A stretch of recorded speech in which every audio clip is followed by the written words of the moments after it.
ವೃಶ್ಚಿಕ ರಾಶಿಯವರಿಗೆ ನಾನು love life ಬಗ್ಗೆ ಹೇಳ್ತಾ ಇದ್ದೀನಿ. ಟ್ಯಾರೋ ಮುಖಾಂತರ ಮಾಹಿತಿನ ಕೊಡ್ತಾ ಇರೋದು. ನಿಮಗೆ ರೆಸೊನೇಟ್ ಆದರೆ ತೊಗೊಳ್ಳಿ, ಇಲ್ಲಾಂದರೆ ಬಿಟ್ಬಿಡಿ. ಮೆಸೇಜ್ ಅಂತ ಕೊಡೋದಾದರೆ ನಾನು ನಿಮ್ಮಲ್ಲಿ ನಿಮಗೆ ನಂಬಿಕೆ ಇರಲಿ, ನಿಮ್ಮ ಇನ್ನರ್ ಬಿಲೀವ್ ಮೇಲೆ ನೀವು ಬಿಲೀವ್ ಮಾಡಿ. ಏಜ್ ಗ್ಯಾಪ್ ಇರುತ್ತೆ ನಿಮ್ಮ ಮಧ್ಯೆ, ಮತ್ತು ನೀವು ತುಂಬ ಫಾಸ್ಟ್ ಲೈಫ್ ಬಗ್ಗೆ ಬಿಲೀವ್ ಇರೋರು ಆಗಿರ್ತೀರ. ಒಬ್ಬ ವ್ಯಕ್ತಿನ ನೋಡಿದಾಗ ಅನಿಸುತ್ತೆ ನಿಮ್ಗೇನೋ ಕನೆಕ್ಷನ್ ಇದೆ, ಆ ಥರ ಇರುತ್ತೆ ಮೆಸೇಜ್ ಅಂತ ಹೇಳೋದ್ರಾಗೆ. ಫಸ್ಟ್ ಕಾರ್ಡ್ ನನಗೆ ಬಂದಿರೋದು 8 ಆಫ್ ಕಪ್ಸ್ ಆಗಿರೋದ್ರಿಂದ, ಕಪ್ಸ್ ಯಾವಾಗಲೂ ವಾಟರ್ ಸೈನ ರೀಪ್ರೆಸೆಂಟ್ ಮಾಡುತ್ತೆ. ಮೇ ಬಿ ನೀವು ವ್ಯಕ್ತಿ ಜೊತೆ ಕನೆಕ್ಟ್ ಆಗಿದ್ದರೆ ಅದು ಕಟಕ ಅಥವಾ ವೃಶ್ಚಿಕ ರಾಶಿಯವರು ಆಗಿರ್ತಾರೆ. 8 ಆಫ್ ಕಪ್ಸ್ ಬಂದಿರೋದ್ರಿಂದ ತುಂಬ ಆಪ್ಷನ್ ಇದೆ. ಆದರೆ ನಿಮಗೆ ಅದೇ ವ್ಯಕ್ತಿನೇ ಬೇಕು, ಅವರು ತುಂಬ ಸ್ಪೆಷಲ್ ಆಗಿರೋ ವ್ಯಕ್ತಿ, ನೀವು ರಿಲೇಷನ್ಶಿಪ್ಪಲ್ಲಿ ಈಗಾಗಲೇ ಇರೋರಾಗಿದ್ದರೆ. ಸೆಕೆಂಡ್ ಕಾರ್ಡ್ ಬಂದುಬಿಟ್ಟು ಡೆವಿಲ್ ಕಾರ್ಡ್ ಆಗಿರೋದ್ರಿಂದ, ಡೆವಿಲ್ ಕಾರ್ಡ್ ಇರೋದ್ರಿಂದ ಆ ವ್ಯಕ್ತಿ ಜೊತೆ ನಿಮಗೆ ಬ್ರೇಕಪ್ ಆಗಿರ್ಬೋದು. ಆದರೆ ಅವ್ರು ಒಂದು ಹೊಸ ರಿಲೇಷನ್ಶಿಪ್ಪಲ್ಲಿ ಇದ್ದಾರೆ. ಅದು ತುಂಬ ಟಾಕ್ಸಿಕ್ ಆಗಿರೋ ರಿಲೇಷನ್ಶಿಪ್ ಅಂತ ನಾನು ಹೇಳ್ತೀನಿ. ಅವರಿಗೆ ಅದರಲ್ಲಿ ಇಷ್ಟ ಇಲ್ಲ, ಆದರೂ ಕಮಿಟೆಡ್ ಇದ್ದಾರೆ, ಅದರಿಂದ ಹೊರಗಡೆ ಬರೋಕ್ಕಾಗಲ್ಲ ಕೆಲವರಿಗೆ. ಇನ್ನೂ ಕೆಲವರಿಗೆ ಥರ್ಡ್ ಕಾರ್ಡ್ ಬಂದುಬಿಟ್ಟು ಹೈಯರ್ ಫ್ರೆಂಡ್ ಆಗಿರೋದ್ರಿಂದ ನಿಮ್ಗೆ ಗೊತ್ತು ಆ ವ್ಯಕ್ತಿ ನಿಮ್ಗೆ ಯಾಕೆ ಇಷ್ಟ ಅಂತ. ಅದು ಸೀಕ್ರೆಟ್ ಥರ ಇದೆ ನಿಮ್ಮ ಹತ್ರ, ಯಾರ ಹತ್ರನೂ ನೀವು ಹೇಳ್ಕೊಂಡಿಲ್ಲ. ಕೆಲವರು ನಿಮ್ಮ ಫ್ರೆಂಡ್ಸ್ ಎಲ್ಲ ಹೇಳ್ತಾರೆ ಆ ವ್ಯಕ್ತಿ ನಿಮ್ಗೆ ಯಾಕೆ ಇಷ್ಟ ಅಂತ ಕೂಡ ಕೇಳಿರ್ತಾರೆ. ನೀವು ಯಾರ ಹತ್ರನೂ ಆ ಸೀಕ್ರೆಟ್ನ ಬಿಟ್ಕೊಟ್ಟಿಲ್ಲ ಅಂತ ನನಗೆ ಅನಿಸುತ್ತೆ. ಮೇ ಬಿ ಹೈಯರ್ ಫ್ರೆಂಡ್ ಬಂದಿರೋದ್ರಿಂದ ಕೆಲವ್ರಿಗೆ ಮಾತ್ರ ಅವರು ಮೀನ ಅಥವಾ ಮಕರ ರಾಶಿಯವರು ಕೂಡ ಆಗಿರ್ತಾರೆ.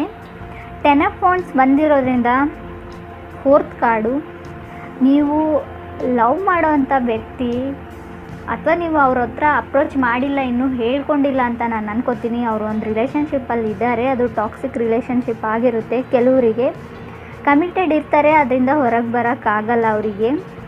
ಇನ್ನು ನಾನು ಸಿಂಗಲ್ಸ್ ಇರೋರಿಗೆ ಹೇಳೋದಾದರೆ 4 ಆಫ್ ಪೆಂಟಿಕಲ್ಸ್ ಕಾರ್ಡ್ ಬಂದಿರೋದ್ರಿಂದ ಅವರು ಭೂಮಿನ ರೀಪ್ರೆಸೆಂಟ್ ಮಾಡ್ತಾರೆ, ಅರ್ಥನ. ಅದರಿಂದ ಅವರು ಮೇ ಬಿ ಮಕರ ರಾಶಿಯವರಾಗಿರ್ತಾರೆ ಅಥವಾ ವೃಷಭ ರಾಶಿಯವರಾಗಿರ್ತಾರೆ. ಇನ್ನೂ ಕೆಲವರು ಕನ್ಯಾ ರಾಶಿಯವರು ಕೂಡ ಆಗಿರ್ಬೋದು. ಆ ವ್ಯಕ್ತಿ ತುಂಬ ಮೂಡ್ ಸ್ವಿಂಗ್ಸ್ ಇರ್ತವೆ, ತುಂಬ ಅವರು ಮೂಡಿ ಆಗಿರ್ತಾರೆ. ಆ ವ್ಯಕ್ತಿ ಏನೋ ಗೊತ್ತಿಲ್ಲ, ಅವ್ರ ಹತ್ರ ಒಂದು ಮ್ಯಾಗ್ನೆಟಿಕ್ ಎನರ್ಜಿ ಥರ. ಸೊ ನೀವು ಅಟ್ರ್ಯಾಕ್ಟ್ ಆಗಿರ್ತೀರ ಅವರಿಗೆ. ಈಗಾಗಲೇ ನಿಮ್ಮ ಲೈಫಲ್ಲಿ ಬಂದಿರ್ಬೋದು ಆ ಹೊಸ ವ್ಯಕ್ತಿ ಅಂತ ಅನ್ಕೋತೀನಿ. ನವೆಂಬರ್ ಅಥವಾ ಡಿಸೆಂಬರಲ್ಲಿ ಆ ವ್ಯಕ್ತಿ ನಿಮ್ಮ ಫ್ರೆಂಡ್ಸ್ ಆಫ್ ಫ್ರೆಂಡ್ಸ್ ಆಗಿರ್ತಾರೆ, ನಿಮ್ಮ ಫ್ರೆಂಡಿನ ಫ್ರೆಂಡ್ ಆಗಿರ್ಬೋದು. ಮೇ ಬಿ ಅವ್ರು ಏನೋ ಗೊತ್ತಿಲ್ಲ, ತುಲಾರಾಶಿಯವರು ನೀವಿರ್ಬೋದು. ಆ ಥರ ನೀವು ತುಂಬ ಕಾಮಿಡಿ ಮಾಡ್ತಿರ್ತೀರ, ಅದರಿಂದ ಅವರು ಅಟ್ರ್ಯಾಕ್ಟ್ ಆಗಿರ್ಬೋದು. ನಿಮಗೆ ತುಂಬ ಸೆನ್ಸ್ ಆಫ್ ಹ್ಯೂಮರ್ ಇರುತ್ತೆ, ಆ ಥರನೂ ನಂಗೆ ಅನಿಸ್ತಾ ಇದೆ.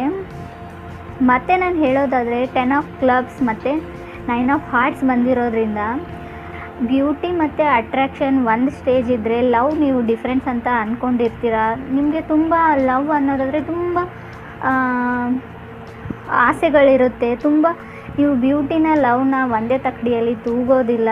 ನಿಮಗೆ ಲವ್ ಬಗ್ಗೆ ತುಂಬಾ ಡೆಫಿನೇಷನ್ಸ್ ಇವೆ ಅಂತ ನನಗನ್ಸುತ್ತೆ.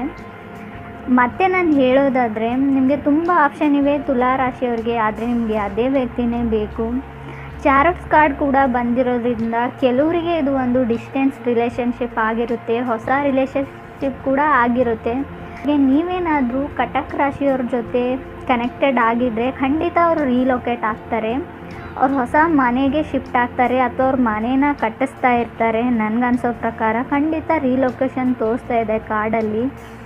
ಮೇ ಬಿ ನೀವೇ ಲಾಂಗ್ ಡಿಸ್ಟೆನ್ಸಲ್ಲಿ ಕನೆಕ್ಟ್ ಆಗಿರ್ಬೋದು ಫೋನಲ್ಲಿ ಅಂತ ನಂಗೆ ಅನಿಸುತ್ತೆ. ಸೊ ಕೆಲವರಿಗೆ ಅಪ್ರೋಚ್ ಮಾಡೋಕ್ಕಾಗಿರೋ ರಾಶಿಯವರು ಈ ವರ್ಷ ನಿಮಗೆ ತುಂಬ ಚೆನ್ನಾಗಿದೆ.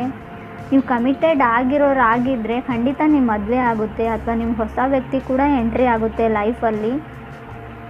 ಕೆಲವರಿಗೆ ನೀವು ಮತ್ತೆ ಹಳೆಯ ರಿಲೇಷನ್ಶಿಪ್ಗೆ ವಾಪಸ್ ಆಗ್ತೀರಾ, ಅದು ಕೂಡ ತುಂಬ ಸ್ಟ್ರಾಂಗ್ ಆಗಿರೋ ರಿಲೇಷನ್ಶಿಪ್ ಅಂತ ನಾನು ಹೇಳ್ತೀನಿ. ಖಂಡಿತ ಮದುವೆ ಕೂಡ ಆಗುತ್ತೆ. ಮತ್ತು ಈ ವರ್ಷ ನಿಮಗೆ ತುಂಬ ಚೆನ್ನಾಗಿರೋದ್ರಿಂದ ಹೊಸ ರಿಲೇಷನ್ಶಿಪ್ನ ಹುಡ್ಕೋರಾಗಿದ್ದರೆ ನಾನು ಹೇಳೋದೇನೆಂದರೆ, ನೀವು ಯಾವಾಗಲೂ ಅವರ ಫೋಟೋಗಳನ್ನ ನೋಡ್ತಾ ಇರ್ತೀರ, ಫಿಕ್ಸ್ಗಳನ್ನ. ಮೇ ಬಿ ಫೇಸ್ಬುಕ್ ಆಗಿರ್ಬೋದು, ಇನ್ಸ್ಟಾಗ್ರಾಮ್ ಆಗಿರ್ಬೋದು. ನಿಮಗೆ ಏನೋ ಅಟ್ರ್ಯಾಕ್ಷನ್ ಗೊತ್ತಿಲ್ಲ, ಮೇ ಬಿ ಮ್ಯಾಗ್ನೆಟಿಕ್ ಎನರ್ಜಿ ಅಂತ ನಾನು ಹೇಳಿದ್ದೀನಿ. ಇದು ಕೆಲವರಿಗೆ ಮಾತ್ರ ನಾನು ಹೇಳ್ತಾ ಇರೋದು, ನನಗೆ ಅನ್ನಿಸ್ತಾ ಇದೆ.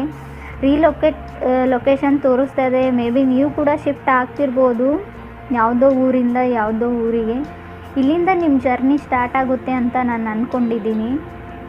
ಮೇ ಬಿ ಅವರು ಹೊಸ ರಿಲೇಷನ್ಶಿಪ್ ಅಂದರೆ ಮಕರ ಅಥವಾ ವೃಷಭ ಅಥವಾ ಕನ್ಯಾ ರಾಶಿಯವರು ಆಗಿರ್ಬೋದು. ನನಗೆ ಸ್ಟ್ರಾಂಗ್ ಫೀಲಿಂಗ್ ಇದು. Thank you friends. ನನ್ನ ಮಾಹಿತಿ ಇಷ್ಟ ಆಗಿದರೆ ನನ್ನ ಚಾನಲ್ಗೆ ಸಬ್ಸ್ಕ್ರೈಬ್ ಮಾಡಿ, ಕಮೆಂಟ್ ಮಾಡಿ, ಶೇರ್ ಮಾಡಿ.